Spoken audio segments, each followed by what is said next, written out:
Hello, gorgeous human beings, and welcome to the Renaissance Masterclass. I have been recuperating for the last little while, and I have the weirdest problem. I was just telling the Alpha team about this. This is like the saddest thing, but it's also kind of funny, but it's awful. Everything smells of celery. Everything tastes of celery. Everything smells of celery. Everything. Coffee, celery. Toast, celery. Chicken, celery. I've tested for COVID multiple times. Says it's not. But everything tastes like celery. Is that a thing of being pregnant? Everything tastes of celery? Uh-oh. I'll let you know. I don't think so, but that's like the worst thing I've ever heard. That's the worst pregnancy side effect of all time. Some people usually crave pickles and fun stuff. Celery? Oh God. Anyway, so starting our Renaissance Masterclass, everything. I don't even like celery. It's the saddest thing. If only I liked celery, but I don't like celery. Please call them baby celery. It may just need to be, if ever that's what it is, we'll call it the baby celery for the rest of time. Paris baby celery. Well, that was fun. Okay, so it's my human moment of the morning. Everything smells and tastes of celery. Now that that's out there in the open, let's get started. So this is such an important masterclass because, and a lot of you here are in the Alpha Femme experience with me, and we've just completed the manifestation equation. For those of you who are not in the Alpha Femme experience, a lot of you are in the E3 membership, which means we just did E3, which were the energetics of manifestation. The way that I lead my work is that I'm always looking for bridges between two conversations that take us from one place in time to another place in time effortlessly, so that there's a flow. So our mind isn't just like, boom, boom, like how does this have anything to do with this? So whenever I'm creating masterclasses, the number one purpose of these masterclasses is to create a bridge between conversations. And for a lot of you that are here, you've had a manifestation conversation with me. And now we're going to go into a leadership conversation. This here is a beautiful bridge between both. It's like where manifestation and leadership meet at the crossing. Right there, when both energies click, that's where this conversation is right now, what we're going to have. And so I want to first start between shedding some light, in my opinion, between the difference between feminine energetics and leadership, masculine energetics and leadership. When I was the old version of me, before I kind of understood all of this feminine energy, I very much understood leadership in a masculine energy way. And for me, it was basically like leadership is the ability to take someone somewhere. Like basically tie them up in the back of your truck, do whatever it takes, but get them where they need to go. Take them kicking and screaming, take them when they don't want to go, just take them. If you're a good leader, you're going to manage to get people where they want to go, and that's it. Very masculine energy. You grab the person and you take the person, right? Now, feminine energy leadership is very different. Feminine energetics feel like an undercurrent. Like when you're swimming in the water and there's an undercurrent under the water, where if you were to let go for a moment, you'd be steered in a direction effortlessly. That's feminine energy leadership. It does feel like kidnapping, but for a lot of people, I don't know if you've ever done this before, but I would like kidnap the boyfriend that I thought I could lead. I would kidnap the friends, the potential business partners, the potential clients I thought I could lead. And I would literally grab them and be like, if you're with me, it's gonna work. And so I'm gonna lead you. This is what's gonna happen. And what happens is we start getting depleted and exhausted, although these people do start to change, we're exhausted by the end of it.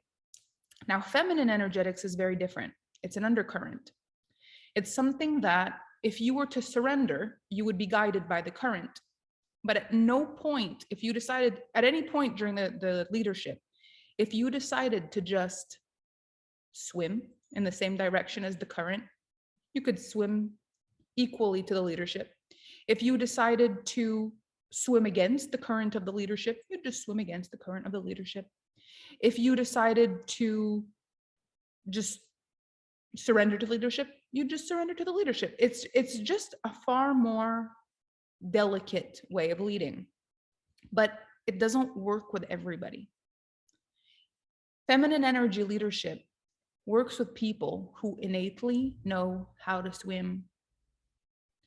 It works with people who fundamentally are also leaders of their own lives. And this is why, for me, Alpha Femme, the first tagline for Alpha Femme was "She who leads herself." This is such an important piece of us. The person who leads themselves is a person who can do anything. And when I can lead myself and I choose the leaders in my life like they can lead themselves, what I'm doing is I'm choosing to connect to a place where I trust in where the current takes me. But I also know I'm very capable of leading myself. There is nothing bad with masculine energy leadership, because for a lot of people, I really did help them change their lives. It's depleted me very much to give everything and to make it all about them. Like, I'm gonna take you. There's nothing wrong or right about each way. What matters is the direction. So if you were to grab someone and lead them in a direction that's not good for them, it's not good. If you grab someone and you take them in a direction that changes their life, that's great. If you go and you just surrender to the current and you end up in a location that you wanted to go, that's great. If you surrender to the current and you end up in a location you didn't want to go, that's not great. So it's not about feminine energy leadership is good or bad and masculine energetic leadership is good or bad. They both have pros and cons. But why I want to talk about feminine energy leadership is that in mentorship, this is the greatest caliber frequency of leadership, is the one where I choose a leader that creates an undercurrent in my life. I trust myself to swim alongside this leader, but I trust that on a day where I get tired or weary, if I were to just surrender to the current, I would still end up going where I want to go.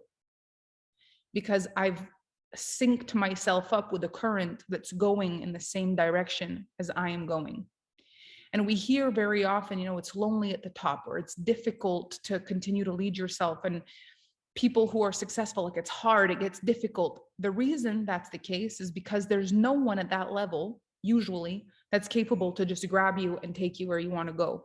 At this point, self-leadership is necessary. But when we understand shoulder-to-shoulder leadership, equal power but different leadership, when we understand feminine energy leadership, we understand that syncing up to the kind of energies where we're all kind of going in the same direction means that on a day where I'm tired and I'm losing hope, I sync up to your undercurrent. And there's something so magical about that. And it doesn't require people to completely lose themselves to lead the people that they're leading. It requires people to really lead themselves in a beautiful way and to be available for other people to sync up to their energy flow. So when we're talking about Renaissance, this is an opportunity here for kind of like an energetic rebirth. And I know that around the end of the year, there's always this amazing opportunity of like finish line energy. Circumstances, I talk a lot in leadership about circumstantial power and personal power. And the difference between both is like personal power is independent of all circumstances. Even if all circumstances fail me, I can lead myself where I want to go. Circumstantial power is I set my life up in a certain way where it supports me in leading myself where I want to go. The idea is to have both. We want to set up our lives with ideal circumstances, and if for any reason those circumstances falter, we have our personal power. So we're never blaming life for not being who we want to be. Because ideally, circumstances are great and we have help. Worst case scenario, the circumstances fail us, but the personal power kicks in. So what we're trying to do here is utilize the magic of the circumstantial power of the end of a year. It's like we get a second wind. Everything we've wanted to do around now, there's this feeling of like, okay, the new year is in like 6-7 weeks from now. What do I want to do? How do I want to take this year through the finish line? So we've got this beautiful circumstantial power, but then also understanding that if I'm able to tap into this circumstantial power now, it's actually always available to me. So why is it that sometimes it's difficult for us to change when there's no good reason, when the circumstances aren't strong enough? Why is it that we're so much better at change when the circumstances are there? It's because it changes the way we feel about ourselves. It changes the experience of us to us. And one of the big things we talked about in the manifestation equation is like, the manifestation equation is the way that I see me and everything that gets connected to that, everything that gets magnetized to that. So my gift during this 3-day masterclass, and what my desire is for all of us, is that by the end of it, you realize that you have a lot of circumstantial power on your side. This is the end of 2022. You've got 7 or so weeks to go through the finish line of an incredible year, and so much can be done in 7 weeks. That you've got energy of everyone in the group, including me, on your side, that the undercurrent is guiding you to the greatest end of year possible, and that even if you didn't have any of that, you would still be able to do whatever it is that you wanted to do, because you have personal power and personal leadership. So understanding the opportunity, and also understanding that even without the opportunity, you could do all the things that you want to do in this moment. So I want to read you a small thing about change, because for me, leadership and change go hand in hand.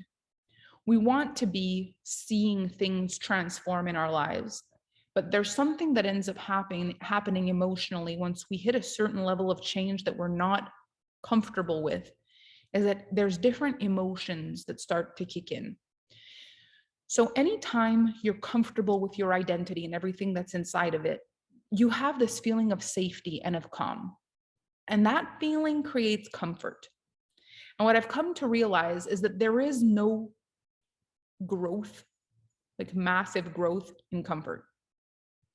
We really have to choose in our lives which frequency we're in, because massive growth is not comfortable. If we choose not to change, it's because in our current self, we know all the ways to be.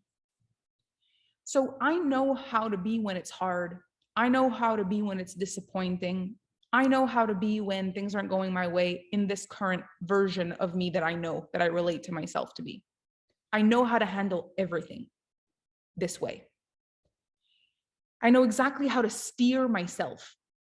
So if you think we have this amazing consciousness that could be an energetic match for anything in the universe, we've got this human that has feelings and emotions and pressure and stress and anxiety and all kinds of feelings and thoughts, and a human experience. We know how to steer the human in this current experience of who we are. And although this may not be the greatest version we could think of, it feels like the safest, because we know how to navigate this human experience. We know how to steer the human through these emotions. So when we talk about cause and effect, when we talk about this creates this, if I know myself and I know how to steer my human, and I know when this creates this in my life, this is how I respond. And when this creates this in my life, this is how I respond. I start to say things like, this is who I am. I start to say things like, this is just the way I am. Like, I know when I'm in this kind of situation, I respond like this. This is just who I am. This is just the way I am.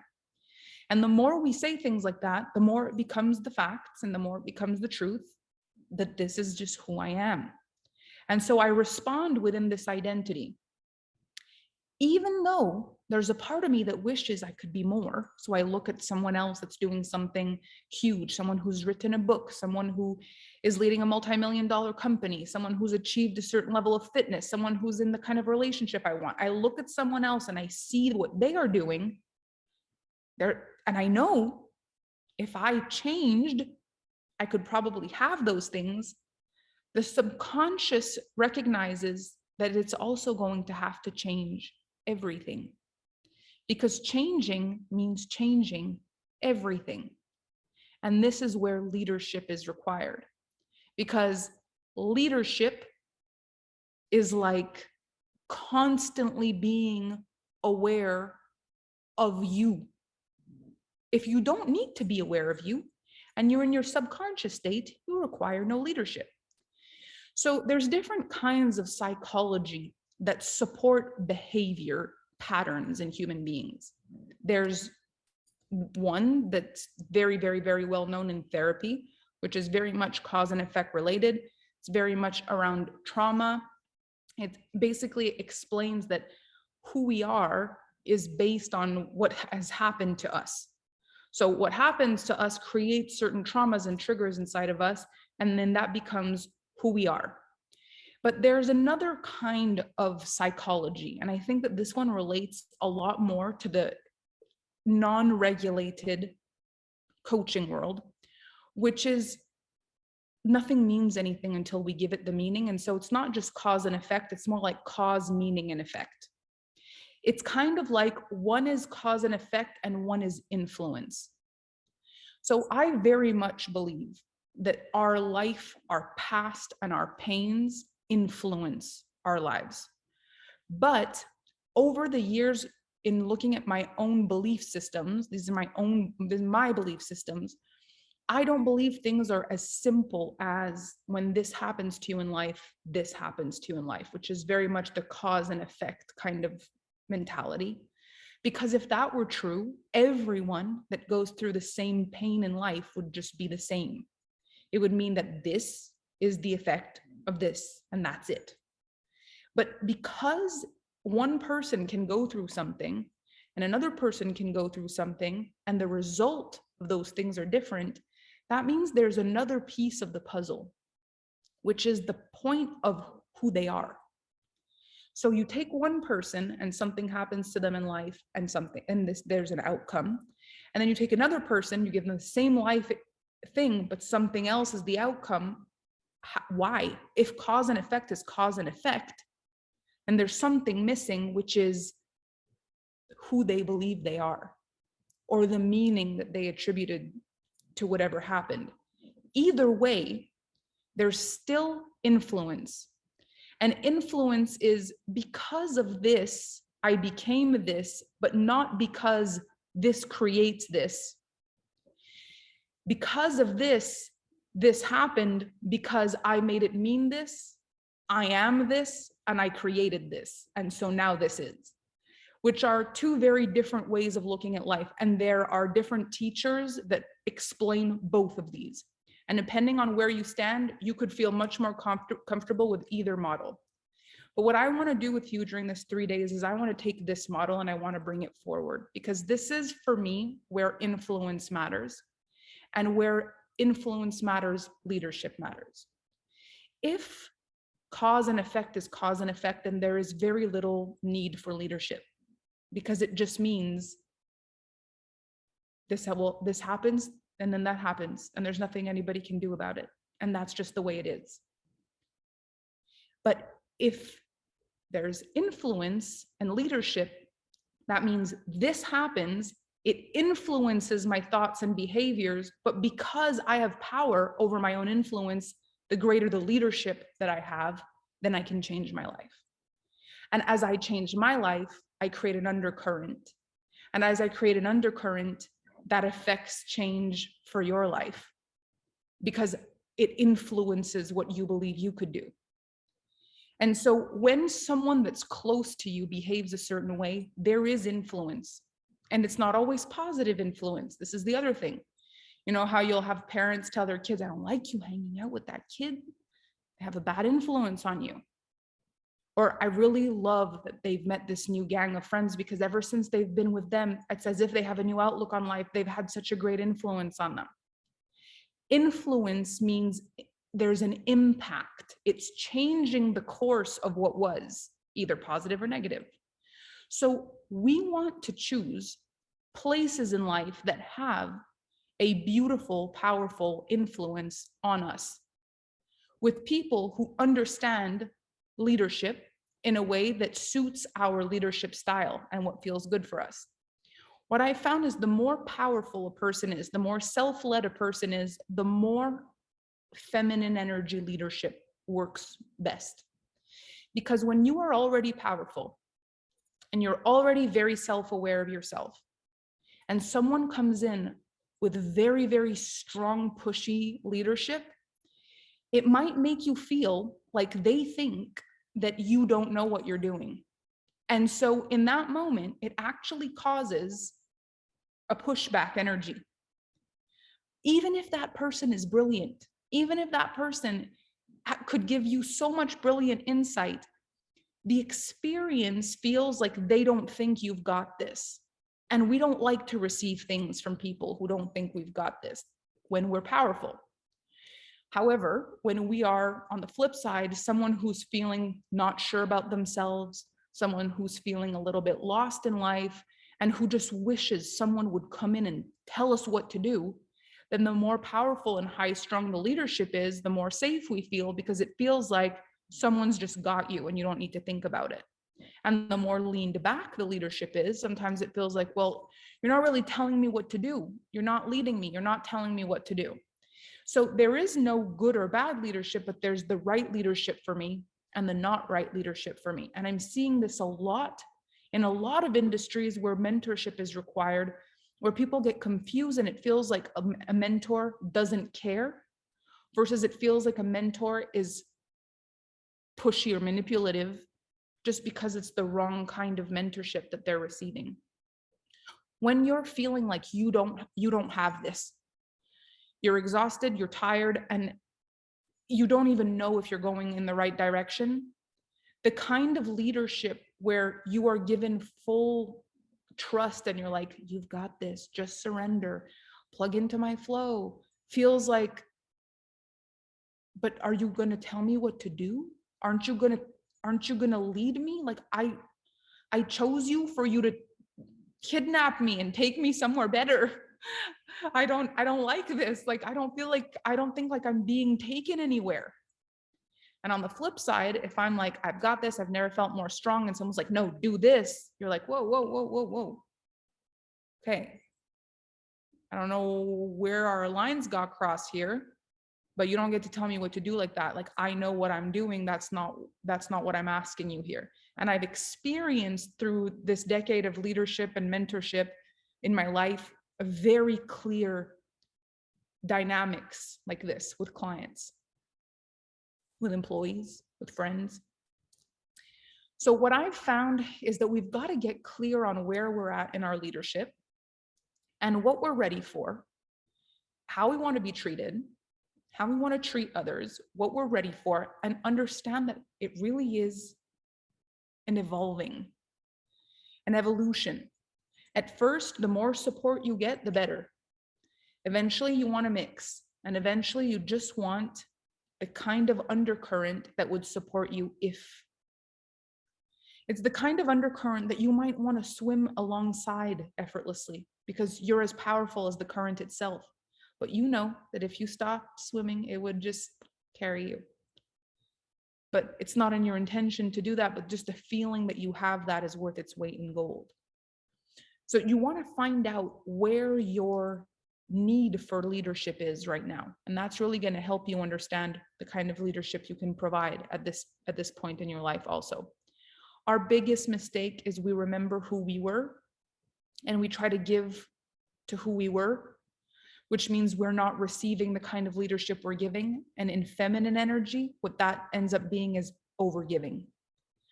So your cup is not full, but you are giving so much, there's almost nothing left, because the people that you feel most comfortable helping are the people who need help. That's where you feel the most meaningful, except you don't feel good receiving that kind of leadership from other people because it makes you feel diminished. And so you're receiving minimal leadership, giving so much leadership. And then there's a mismatch in the energies. So there's a level of maturity that comes with the evolution of leadership, where you understand that you are as valuable to a person at every step of the way as long as you're an energetic match. You're not more valuable when you give more. You're valuable when you're an energetic match for what a person needs. Over giving to a person who doesn't need all that is like mothering, overcompensating. It's not a match. Trusting implicitly in a person who doesn't know what they're doing, although you trust implicitly, doesn't give them what they need. It's not a match. So what we're looking for is energetic match leadership. And I think that what's causing a lot of dissonance, especially for those of you who are in the coaching industry, and I know there's a lot of people that are in the coaching industry, we're seeing a lot of dissonance in the conversations around leadership in the coaching industry. A lot of people talking about why this type of leadership is wrong, and a lot of people talking about why this kind of leadership is wrong, when in fact, no kind of leadership is wrong. It's just potentially a mismatch. And if you spend so much time judging leadership instead of evolving into the correct kind of leadership, you also get exhausted and highly frustrated. So this is a good question. Do you think you can offer both to different types of clients? Yes, I do, because you can offer different to different kinds of people. If you think about it, you could have children and a husband, and they require different kinds of leadership. The issue is that when we are subconscious, creatures of habit. And so what we don't have a lot of in our subconscious mind is discernment of what's best for who. We become very accustomed to a certain kind of leadership that becomes subconscious for us, and that's the one that we just go to without thinking. This is where we see a lot of people who literally talk about their spouses like their children. They'll say things like, I have 4 kids, ha ha ha.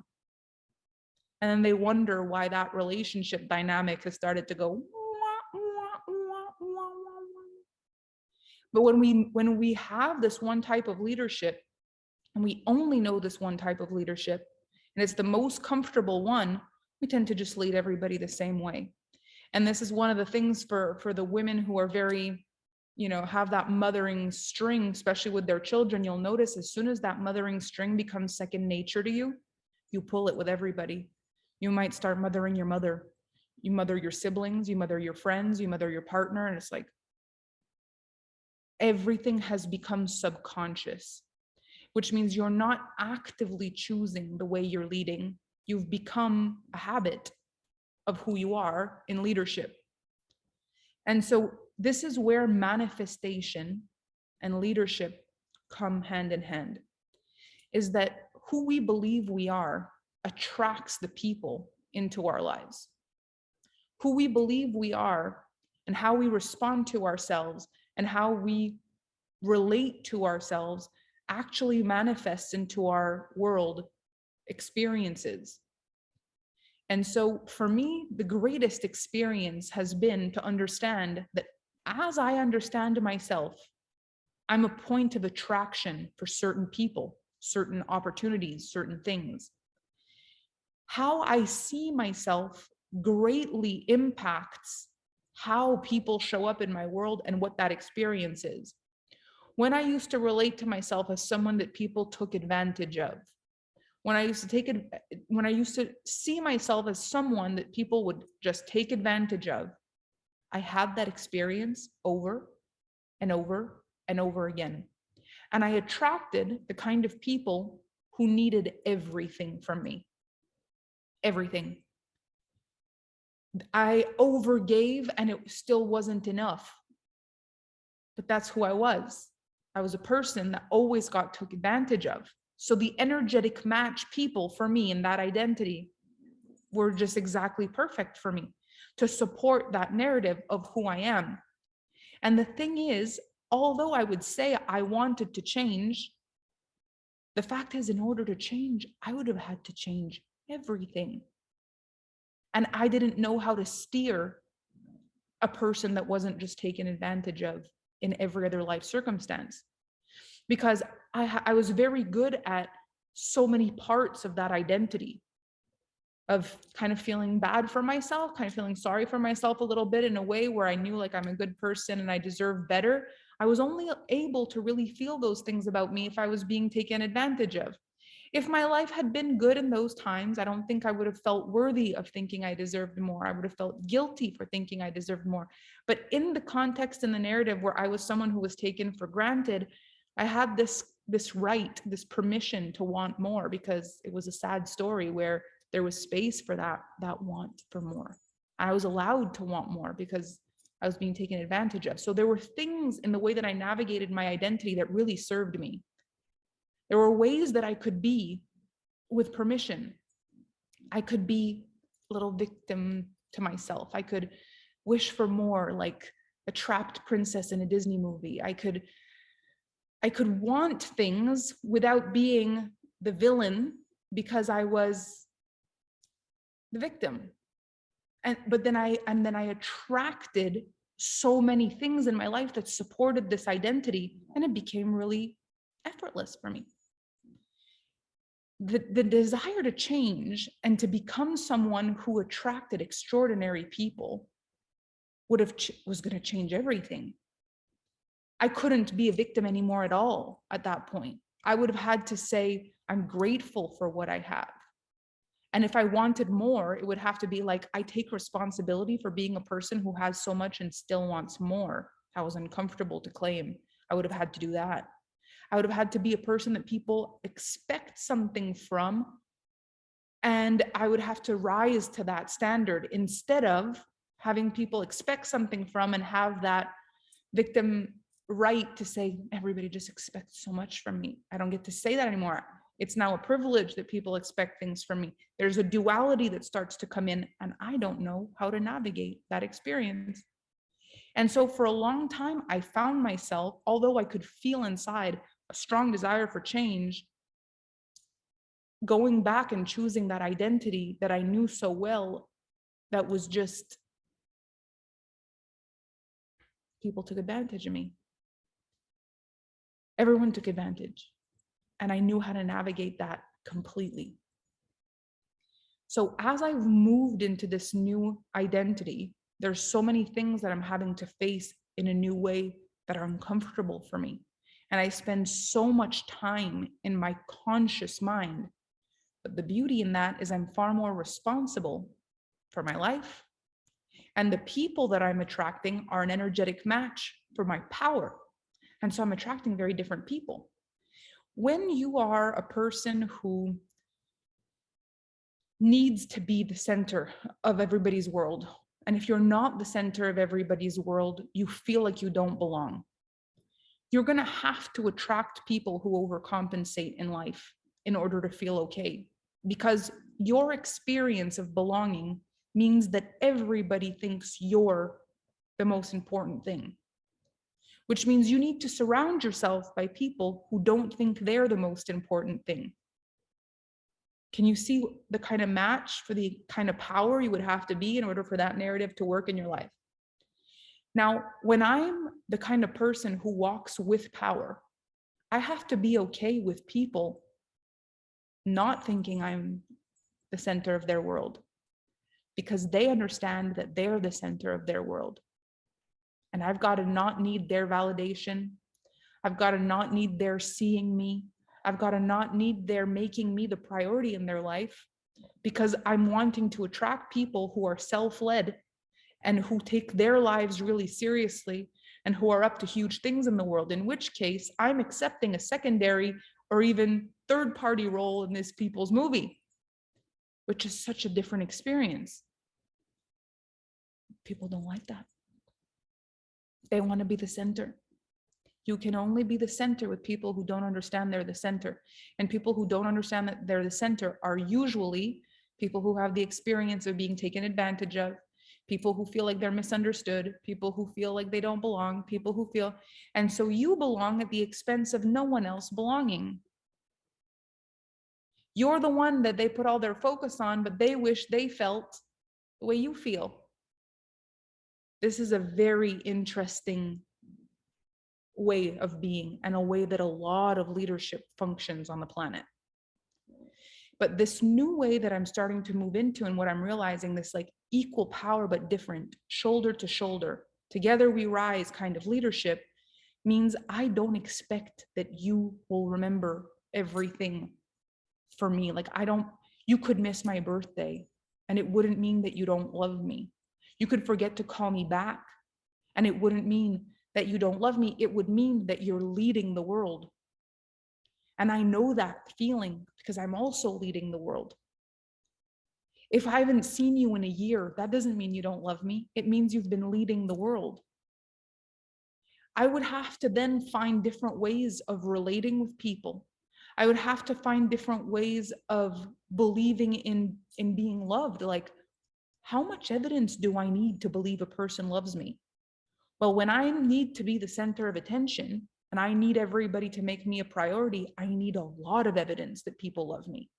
And if they forget to call me back, or they forget my birthday, or they don't make plans for my birthday, or they don't plan a surprise for me, or if I'm not the center of all of the things, then I have no evidence that I'm loved. That's how fragile that is. And this is how most people in the world navigate their worlds.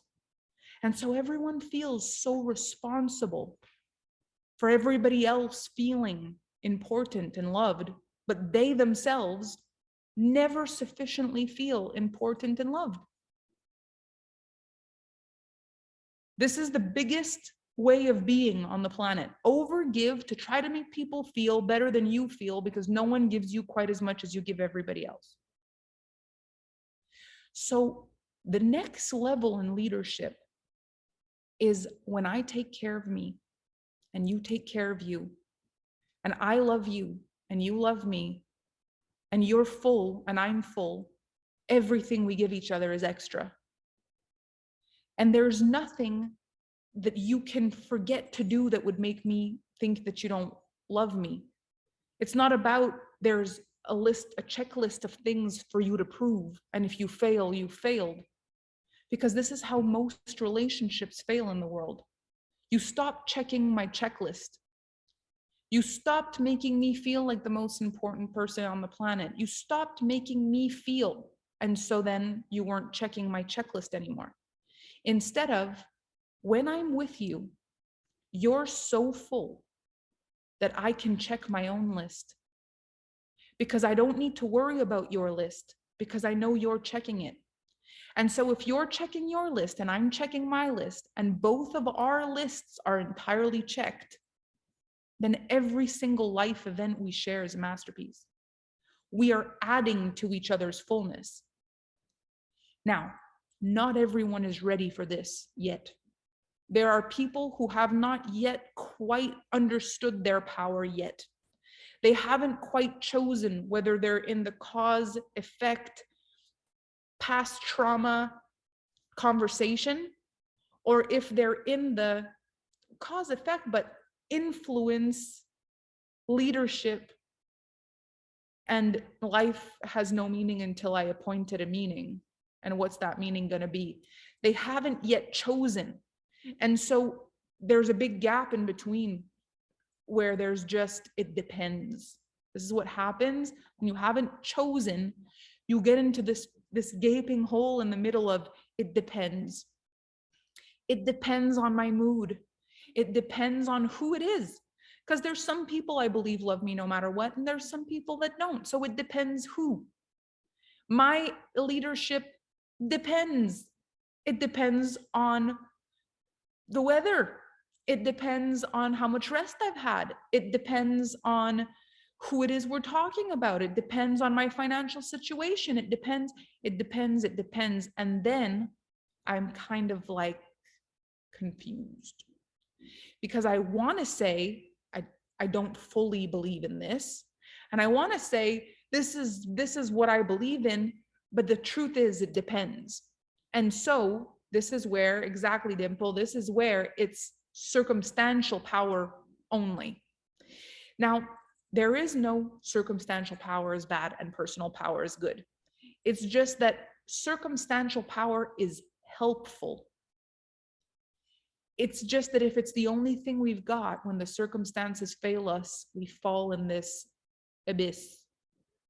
Because it's this, it depends. As long as the circumstances are perfect, I got this. And as soon as the circumstances fail me,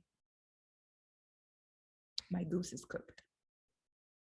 So what we want is to create the kind of inner strength in our leadership where, yes, we want to create ideal situations and ideal circumstances in our lives. It's better for our nervous system.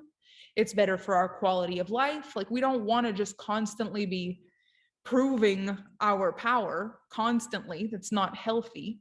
But we've got to know that if the circumstances fail us, we've got a generator, a backup generator. Personal power is the backup generator.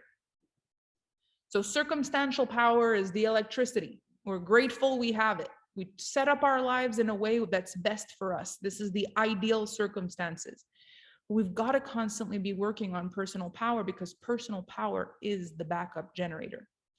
So when we're looking at all these different kinds of dynamics that come into leadership, personal power, I mean, I think that when you rise into personal power, it's always fun.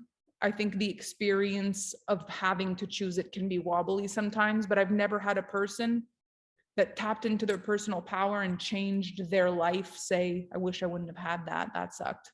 It's more the lack of personal power that's not fun. Having personal power is that superhuman moment you have where you're like, oh my gosh, all the odds were against me and I did this. This is incredible. So I feel like circumstantial power is the thing where you always want to say, yeah, but it's because of this, it's because of that. A lot of times we're grateful for it, but we sell ourselves short because of our circumstantial power a lot. Although we're so grateful to have it, it's that thing where whenever you go to be really proud of yourself, there's an inner voice that says, well, yeah, but it's because you had this, or yeah, but it's because you had that. And it was easy because this was there and that was there.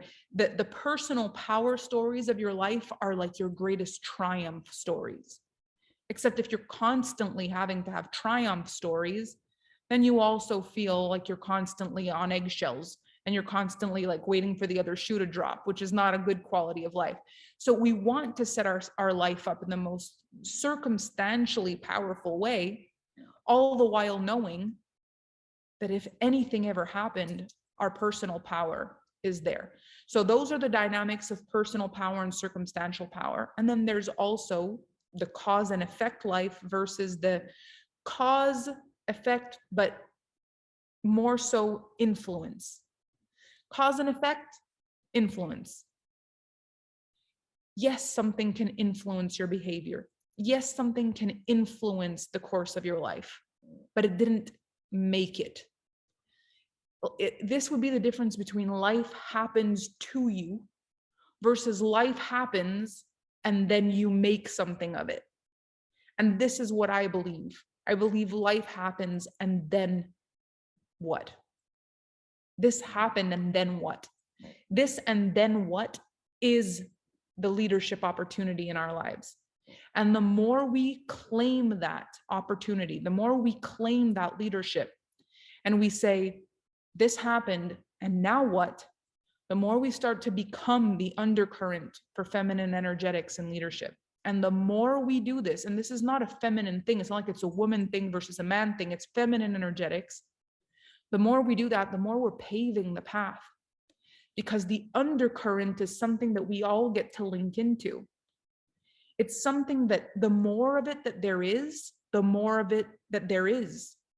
And the more we're connected to it, and this is the most incredible part that I found, is the more we feel an emotional connection to the leadership and to the undercurrent, the more love there is in that trust, the more connection there is in that trust, the more contagious it is. It's like all of a sudden, I feel like I'm supported. All of a sudden, I feel like I've got this. All of a sudden, I feel like I'm part of something bigger than me, as opposed to I need people to make me feel like I belong. and certain things need to happen in order for that to be true for me. And they need to check a list, and they need to check the list often, because if they check the list once and then it's been a long time since they checked the list, they could stop providing for me the things that they need in order to be leading me, and then they would lose their place and I would no longer belong. This is very masculine energy. This is a lot of doing. This is a lot of proving and making sure, whereas this is more like love, connection, surrender, trust, faith, which works very well hand in hand with manifestation. So the more we lead in feminine energetics, the more we create leadership. And this is why I really feel this is an amazing opportunity for a rebirth. Because anytime you're exhausted in your leadership, when it feels like people aren't moving the way you want them to move, what you're frustrated about is not that you don't have good followers on your hands. What you're upset about is that you don't have good leaders on your hands. Because what it takes for a person to move is not following, it's leading themselves. There's such a difference between a follower and a leader. A follower only leads themselves as well as you lead yourself. And a lot of the times when we're in need of validation, we don't lead unless people are following. You'll see there's been times in your life where it just feels like, well, what's the point of me leading if no one's following? In your business, in your family, like what's the point of me leading if no one's following? But the thing is, when it comes to leaders and followers, followers will only walk while you're walking. So the minute you stop walking to look back to see if they're walking, they've stopped because you did. So every break you take, they've taken a break too. Every time you're looking back for validation to see if they're doing what you want them to do, they've done what you did. So you stopped to look, they stopped. Then you're mad that they stopped, you stopped. It feels like this constant thing where if you're not doing everything, nothing's happening. The minute you stop to check, the minute you stop to look, the minute you stop for a break, you get that mirror every single time. And so you might find yourself in your relationship saying things like, I lead all the time, and then I try with my partner, I try to lean back and I try to like give him an opportunity. I try to give her a chance to come in and do something. I lean back and I give them this opportunity and they never take it. No, because the minute you stop, they stop. That's the kind of leadership you've created. If you move, they move. And the minute you stop, they stop. But what if I need a break? That doesn't work in this kind of leadership. The only leadership where when you take a break, the leaders continue is when you are leading leaders. And this changed my life. The only thing is, and you've got to get really okay with this, is you don't get as much validation here. That feeling of like, because of you, I am, you don't get that. It's equal power, but different. Together we walk, together we rise. You won't get the same thank yous. You won't get the same praise. You won't get the same public validation. You won't get that, but it will change your life. When I first started this work, people would write about me on, I still get the notifications, because every morning I go through my Facebook and I read all the years that have gone by, what happened today. And I look at how different the people who were working with me were back then. Every day there was someone writing something like, Melanie Ann Layer is the greatest thing on the planet. Now, today, although you may, after this call, have a feeling like, that was really good and it's exactly what I needed, what you might actually do is really feel all this information, see how this just gave you a breakthrough, have some sort of huge breakthrough of your own, and then go and write something next level on social media. But you won't say, this is my post today is just to say that Melanie Ann Layer is great. What you're going to do instead is assimilate this, understand this, let it lead you in a direction, and maybe even create something greater than everything I've just taught you in this module, or I've reminded you of in this module. Because when there's a room full of leaders, leaders affect change because they influence it. So instead of it being Melanie Laird just changed your life, Melanie Laird influenced the direction of your day, in which you then created something which will then influence the course of the direction of someone else's day, which this is leadership. So I get far less of the Melanie Ann Laird I get a lot less of that, but I get so much more of the world changing around me from a direct influence from a conversation I've had, and I see it happen all the time. I lead a masterclass on social media, and all of a sudden social media changes. I lead a masterclass on social media, I watch social media change. The direction I lead myself in creates a ripple and actually creates change, and I see that on a massive scale. And this is extraordinary. And this is how I know I am leading leaders.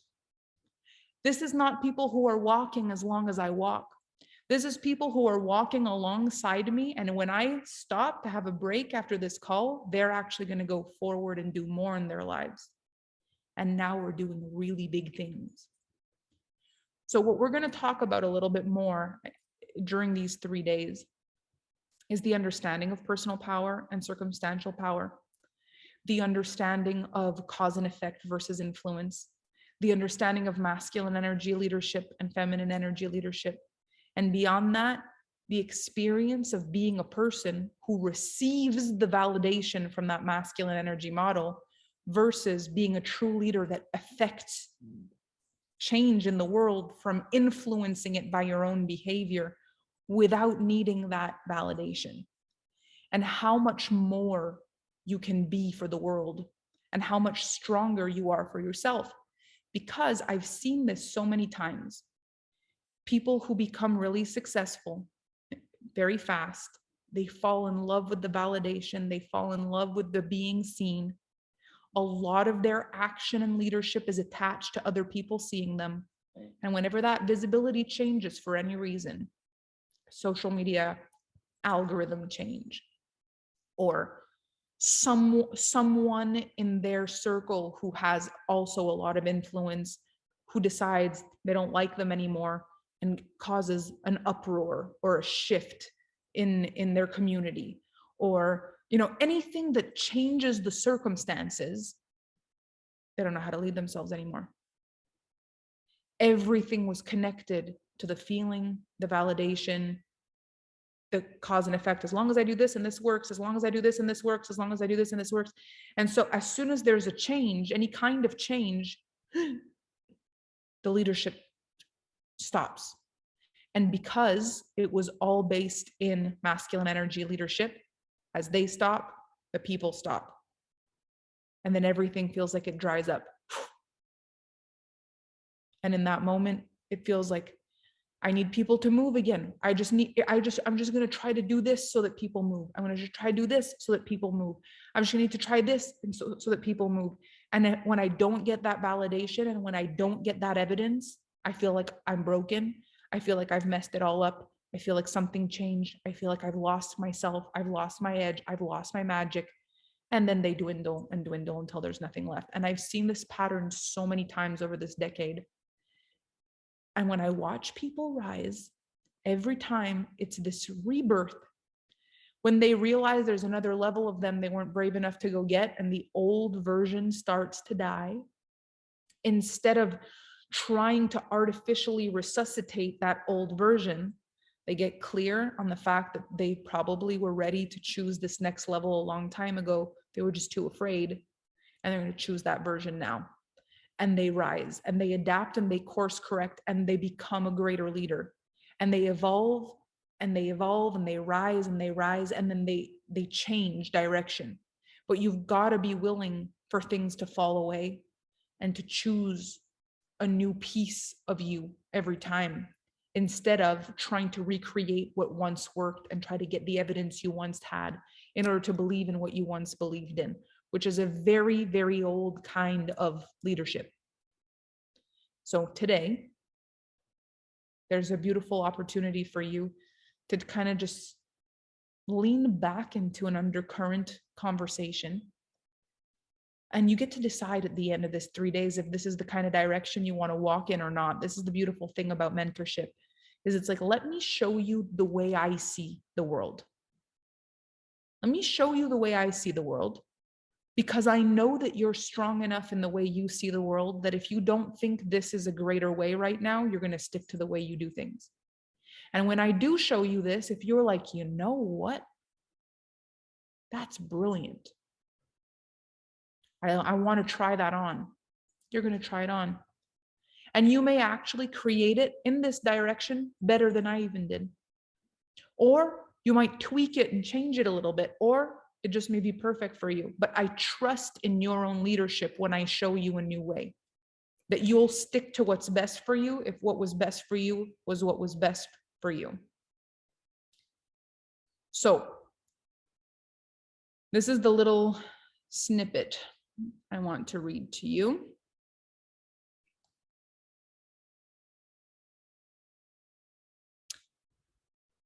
We choose not to change because in our current self, we know exactly how to steer ourselves.